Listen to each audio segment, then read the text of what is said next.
Kumusta mga ka-summer? Sa episode ngayong araw, masasaksihan natin ang pinakamabigat na pagsubok sa buhay ni Calix Toledo.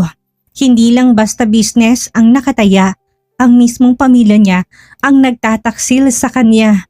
Sino mag-aakalang ang sarili niyang ina? Si Doña Amelia, ang mastermind sa likod ng pagbagsak ng Megawide.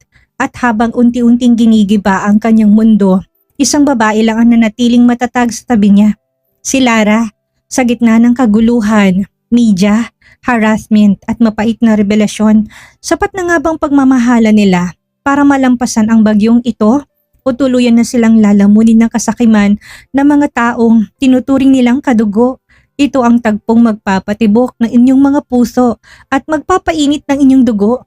Tara! Samahan niyo akong tunghayan ang bawat hakbang ni Calix sa kanyang pagbangon. Simulan na natin.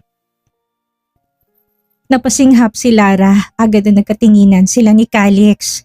May kinalaman din ang mga to sa bayarang news channel na nagpapakalat ng fake news. Kaya pala napakabilis ng mga to kapag may hindi magandang nangyayari sa Megawide. Nagpatuloy si Tamara, mas mahinahon ng tono pero sapat pa rin para marinig ni Lara. Dagdagan niyong angle sa corruption kahit wala namang basihan. Pero ang usapan dito, dagdagan ang bayad. Basta siguraduhin yung headline bukas. Mariing kinuyom ni Calix ang kamao sa ilalim ng mesa. Bakas ang galit. Hinawakan niyang kamay nito sa ilalim ng mesa. Pinakalma. Umiling siya. Nakaunawa naman ito na hindi dapat pairalin ang init ng ulo. Ipinakita niyang voice recording device na umaandar na upang i-record ang usapan ni Tamara. Saglit na katahimikan at narinig nilang muli ang boses ni Tamara. May tinatawagan na naman to. Ma'am, ayos na po. Ani Tamara, mababang tono, ngunit malinaw pa rin. Nakausap ko ng media. Bukas siguradong headline na naman ang mga negatibong balita laban sa Megawide. Sila na mismong nag-request ng dagdag na detalye. At naibigay ko na ang fake news. Nalamig ang batok niya. Ma'am, ibig sabihin may mas mataas pang tao na nasa likod nito bukod kay Santiago? Opo, gaya po ng plano niyo. Hindi nila kailangang malaman na kayong nag-utos. Ako nang haharap at magpapadala ng pera. Basta po isang LV na bag ang kapalit nito. Bukod pa sa pera. Mabilis na nagkatinginan sila ni Calix. Muling nagsalita si Tamara. Salamat po Ma'am Amelia. Hindi kayo mabibigo. Nabitawan ni Calix ang tasa ng kape, kumalabog to sa mesa. Napalingon si Tamara, tila nagulat sa tunog pero kaagad na bumalik ang atensyon sa pakikipag-usap. Samantalang nalalaki ang mga mata niya. Ang ma'am na tinutukoy ni Tamara, walang iba kung hindi ang mismong ina ni Calix, si Doña Amelia. Ito ang mastermind. Nakita niyang pagkadurog ng puso ni Calix. Iba kapag ang kalaban mo'y mahal mo sa buhay. Matindi ang sakit kapag ang taong pinagkakatiwalaan mo ang magtataksil. Kinagabihan pag-uwi ni Calix sa mansyon, ramdam niya kaagad ang kakaiba. Tahimik ang paligid, wala ni isang kasambahay sa paligid. Tila pinauwi o pinaalis lahat. Pagpasok niya sa grand sala, bumungad sa kanya si Doña Amelia. Higit na mapustura ito kaysa dati. Nakailiganting silk dress, kumikisla ang alahas at nakaupo sa antigong silya na parang reyna sa sariling trono. Calix, tawag nito, malambing pero malamig. Kanina pa kita hinihintay. Nandito ka na, kailangan nating mag-usap. Naningkit ang mga mata ni Calix, ngunit pinigil ang sariling gumawa ng masama laban sa ina. Baliktarin man ang mundo, nanay pa rin niya ito. Ngumiti si Doña Amelia. Pero hindi yun ngiti ng isang ina, mas ngiti ng isang negosyanteng may tinatagong baraha. Nilabas nitong isang leather folder at nilapag sa mesa. Isa-isang ipinakita ang mga papeles na may lagda at selyo. Simula ngayon, malumanay pero mariing sabi nito. Ako nang may hawak ng lahat ng ari-ariang iniwan ng iyong lolo Matias. Narito mga dokumento, pirmado mismo ng matanda bago siya pumanaw. Legal, lahat ng properties, investments at shares na sa pangalan ko na. Nanlaki ang mga mata ni Calix. Lumapit siya at dinampot ang isa sa mga papeles. Kilala niyang sulat kamay ng kanyang lolo pero alam niyang may mali. Pinapahalagahan ni Lolo Matias ang kanyang ina pero hindi nito ibibigay ditong kayamanan ng mga Toledo. Hindi. Imposible to, Mariing sabi niya. Nanginginig ang kamay. Nasaan si Lolo Matias? Anong ginawa niyo para mapapirma siya? Aniyang lumakas ng boses. Hindi man ang habol niya, kung hindi ang buhay na matandang nagpalaki sa kanya. Ngumisi si Don Amelia, ang itinagbunyag ng tunay nitong intensyon. Bakit ka anak ng bibintang? Kusang loob na binigay ni Lolo Matias ang lahat sa akin. Alam niyang mga sakripisyo ko para sa pamilyang Toledo. Kaya naman dapat lang na gantapilaan ako. Ma, nasaan si Lolo? Gusto ko siyang makausap. Nanginginig ang panga niya. Humigpit ang hawak niya sa dokumento. Ramdam niyang apoy ng galit sa kanyang dibdib. Nasa tahimik na siyang lugar. Pinakremate ko ng labi niya. Nagimbal siya sa danidig. Hindi totoo yan. Buhay pa si Lolo. May ipinakita itong death certificate. Ma, huwag niyong sabing kayong pumatay kay Lolo Matias. Bakit? Maayos ang pakikitungo niya sa'yo. Tinanggalan niya ng mana si Daddy dahil sa pag-iwan sa inyo. Well, dahil tayo lang namang dalawang nandito, may sikreto kong sasabihin. Drama ko lang ang lahat para magmukhang masamang daddy mong inutil. Ayoko nang mabuhay sa hirap, kaya naman ginawa kong lahat. Huwag mong sabihin, kayo din ang nasa likod ng lahat ng atake sa Megawide. Hindi sumagot si Doña Amelia. Sa halip ngumisi lang ito, isang tahimik na kumpirmasyon. Well, hindi ako. May inutusan ako. Ang kapatid mo. Huwag niyong idamay si Cassie. Kaya pala siya nagpupumilit na mag-aral sa ibang bansa. Siguro alam niyang bulok niyong pagkatao. Hindi si Cassie. May isa ka pang kapatid. Saglit na tumigil si Doña Amelia bago sabihin ang nakatagong lihim. Si Santiago, hindi lang siya basta kalaban mo. Anak ko rin siya. Para siyang binuhusan ng kumukulong tubig. Anak mo? Halos hindi niya masabi. Tumango si Amelia, walang bakas ng pagsisisi. Matagal ko siyang itinago. Galing siya sa unang relasyong hindi matatanggap ng iyong ama, kaya iniwan niya ako.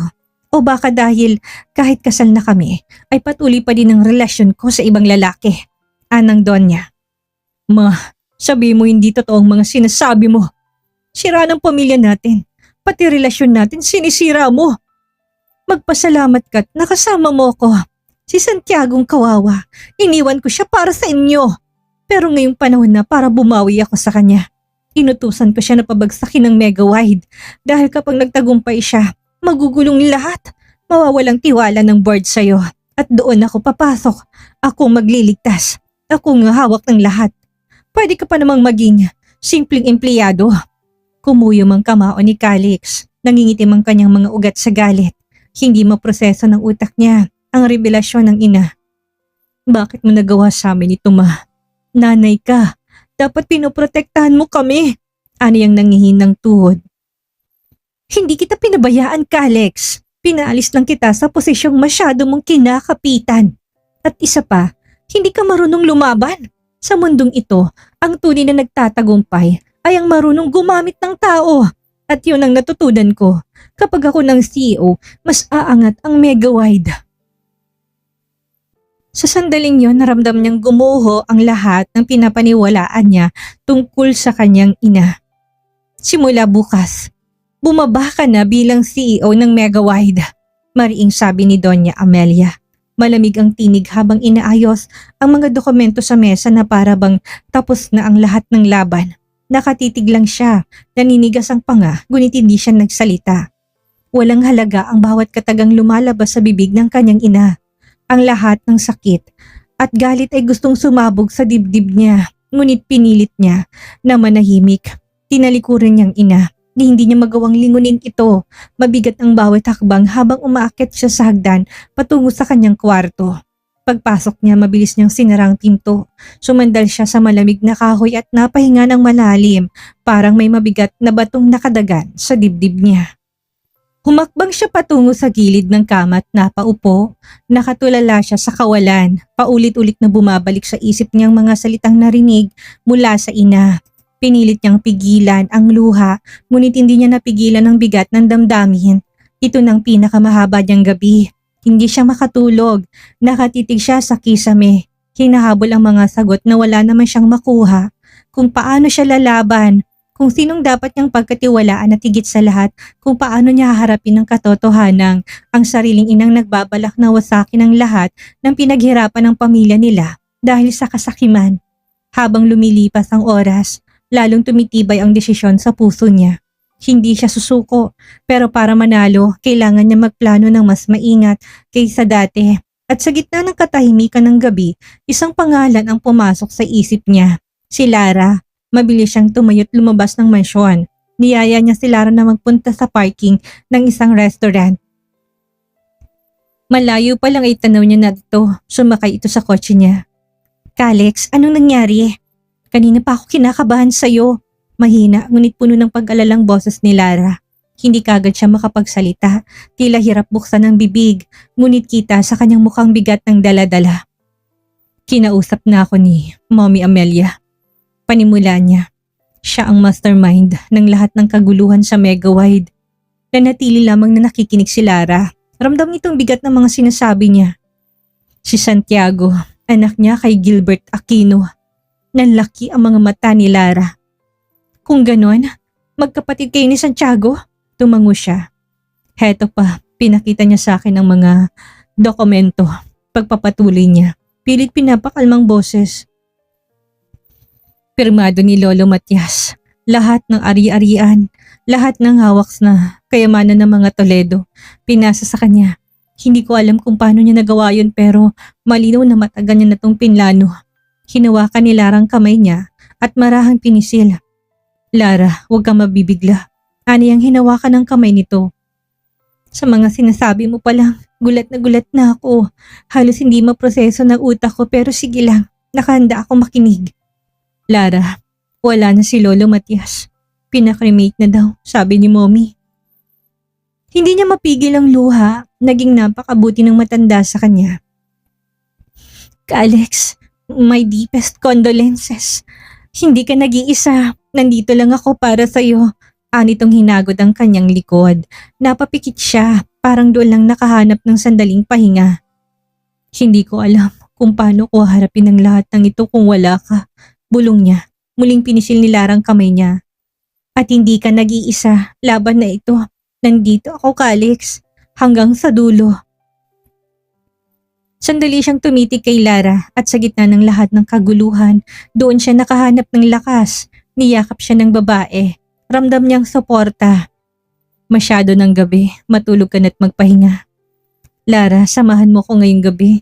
Sa kondo ko tayo matulog, please. Marahan itong tumango. Tahimik ang paligid nang makarating sila sa kondo.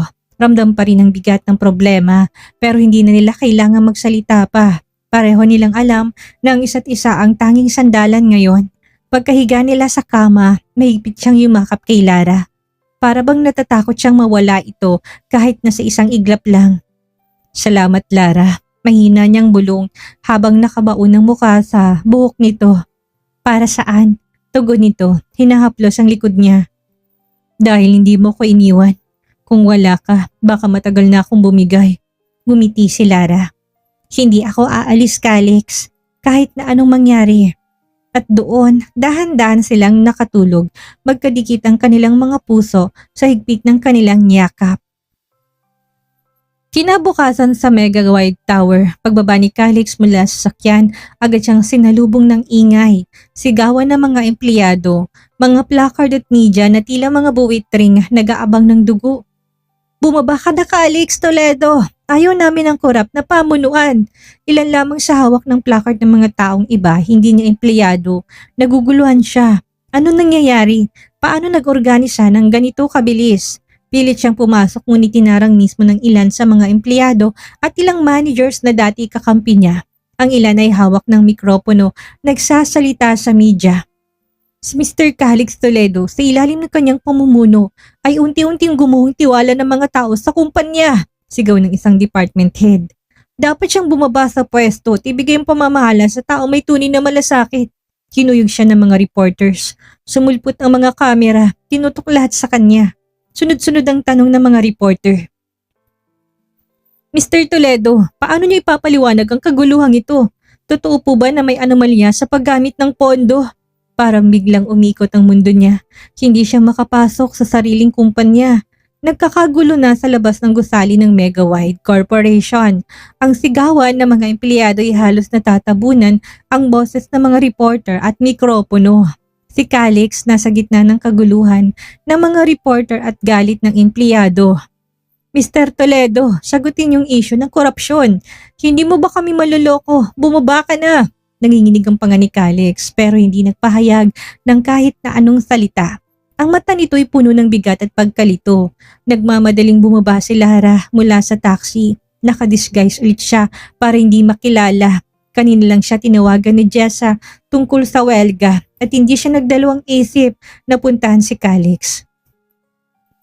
Lara, huwag ka nang lumapit. Delikado. Boses ni Jessa mula sa kabilang linya ng cellphone. Hindi pwede, Jessa. Hindi ko siya hayaang mag-isa. Habang mas lalo pang dumidikit ang media kay Calix, biglang may tumigil na taxi sa harap. Mabilis sa binaba niyang salamin. Nang makita siya ni Calix, nagulat to. Binuksan niyang pinto at hinila si Calix papasok sa taxi. Sinira agad niyang pinto at sumigaw sa driver. Kuya, bilis! Umalis na tayo! Humahabol ang mga kamera at sigaw ng mga tao pero unti-unti na silang nakakalayo. Huminga ng malalim si Calix, nakatingin sa kanya na pawis at namumulang pisngi. Bakit mo ginawa yun? Ang delikado ng pinasok mo. Paano kung mapag-initan ka ng media? Dahil hindi kita kayang pabayaan, putol niya, diretsong tingin sa binata. Kung hindi ako nagpunta, baka kung anong mangyayari sa'yo. Minsan kailangan mong umatras para makapag-isip ng dapat gawin. Tahimik si Calix, tila malalim ang iniisip. Hinayaan na muna niya to. Nakasandal to sa upuan, nakatingin sa bintana na parang walang direksyon. Ramdam niyang bigat ng dinadala nito. Kaya siya nang bumasok sa katahimikan. Calix, kailangan magpalamig ka na muna sa media. Hindi naman sa nagtatago o tumatakas. Kailangan mo lang mag-isip ng mabuti. Posible may mga mata at tenga si Santiago at pati na si Doña Amelia. Dahan-dahan ibinalik ni Calix ang tingin sa kanya. Ibig mong sabihin, magtatago ako. Saan tayo pupunta? Huminga siya ng malalim bago ngumiti ng tipid. Hindi naman sa ganoon. Umiwas ka lang sa gulo. Sa probinsya, sa lugar namin. Doon ka muna tumuloy. May maliit na sakahan si Tatay Sandro. Tiwala kung ligtas tayo doon. Walang makakaisip na nandun ka. Bumaba sila sa taxi. Nagbayad si Lara at mabilis silang sumakay sa bus na papunta ng terminal. Nilabas niyang dalang cup at pinatong sa ulo ni Calix. Inabutan din niya ito ng shades para disguise. Kailangan ko na rin bang mag-disguise? Anitong bahagyang natawa. Kailangan para makarating tayo sa amin ng matiwasay. Naglalakad silang dalawa papasok sa bus terminal. Huminto sila sa pila ng mga pasaherong papunta sa probinsya. Lara, bakit tayo nakapila? Hayun ang bus, sumakay na tayo. Mahinang sabi ni Calix, sabay turo sa bus na nakaparada. Kailangan muna natin bumili ng tiket bago sumakay. Napakahaba naman ang pila. Unang beses ko lang nasasakay sa pampublikong bus. Seryoso ka? Hindi ka pa nakasubok kahit minsan? Umiling si Calix, bahagyang nakangiti pero halatang hiya. Lagi kasi ako may driver kahit saan magpunta. Kaya hindi ko alam na may pila, tiket at hintayan. Kaya pala minsan hindi maiwasan ng ibang empleyado na malate. True, minsan pa traffic kaya ako pinili kong makitira sa apartment ni Jessa para lang hindi malate. Kay sungit mo pa naman. Noon yun, mabait na ako ngayon. Anitong napangiti kahit nakabili-kabila ang problema. Nakabili na sila ng tiket. Umupo sila sa bandang likuran. Nakadikit ang braso ni Calix sa kanya, tila hindi alam kung saan ibabaling ang sarili. Tinitingnan niya ang mga taong gitbitang malalaking bag, mga nanay na karga ang anak at ilang estudyanteng nagkukulitan. Ang dami palang kwento ng buhay sa isang bus pa lang. Parang bawat isa may pinagdadaanan, may pupuntahan. Ngumiti siya, tinapik ito sa balikat. Yan ang buhay, Calix. Malayo sa kinalakihan mo. Dito mo makikita kung bakit kailangan nating ipaglaban ang tama. Dahil sa sandaling mapunta sa maling tao ang Megawide, madaming taong apektado. Napahinga ng malalim si Calix saka tumitig sa kanya. Salamat, Lara. I got to experience things like this. Anitong humigpit ang hawak sa kamay niya. Nagpatuloy ang bus sa pag-alis. Unti-unti nilang iniiwan ang syudad at binabaybay ang kalsadang patungo sa probinsya. Ilang minuto na sila sa biyahe. May ilang pasahero nang nakapikit. May mga estudyanteng tahimik na at tanging ugong ng makina ng bus at musika mula sa radyong maririnig. Lumapat ang ulo niya sa balikat ni Calix. Nakapikit na siya at malalim ng tulog. May bahagyang buhok na bumabagsak sa pisngi niya. May ingat na inayos yon ni Calix. Hinawi nitong buhok na tumabing sa kanyang muka at minampian siya ng halik sa noo. Nilapit nito ang ulo niya ng bahagya sa mahigpit na hinawakan ng kamay niya. Nakatulog din si Calix, nakasandal ang pisngi nito sa ulo niya habang umaandar ang bus patungo sa probinsya. Nakahanap sila ng sandaling kapahingahan. Malamig ang hangin at amoy lupa at palay ang paligid. Narating nilang maliit na sakahan ng pamilya ni Lara. Sa hindi kalayuan, makikitang kubo na gawa sa kahoy. May mga puno ng mangga sa tabi. Lumabas si Tati Sandro, nakasombrero. Sinalubong sila nito. Lara, anong ginagawa mo dito? At Calix, kumusta ka? Nagmano si Calix. Mabuti naman po Tatay Sandro. Tay, kailangan niya lang ng matutuluyan pansamantala. Nagkaroon lang po ng kaguluhan sa Megawide. Tinignan ni Tatay Sandro si Calix pero hindi ito nag-usisa. Tumango na lang ito. Nagpunta na ba kayo sa nanay mo sa coffee shop? Hindi pa tay, bukas na po't ginabi na kami masyado. Tara at kumain na kayo na makapagpahinga. Yaya ni Tatay Sandro. Matapos kumain ay tumambay na muna sila sa harap ng bahay. Tanging liwanag ng buwan ng tanglaw. Lara, kung wala ka, hindi ko alam kung saan ako pupulutin ngayon. Napakalaking bagay ng suporta mo sa akin. Magkahawak ang kanilang kamay habang dinig ang huni ng mga kuliglig. Nakakadurog ng puso, hindi ba? Ang mismong nagbigay sa atin ng buhay. Siya pa palang magiging dahilan ng ating pagkasira. Sa episode na to, nakita natin kung paano nasubok ang katatagan ni Calix sa gitna ng matinding pagtataksil at panganib. Mga kasummer, kung meron man tayong mapupulot na aral ngayong araw, ito ay ang katotohanang hindi lahat ng kadugo ay kakampi at hindi lahat ng estranghero ay kaaway.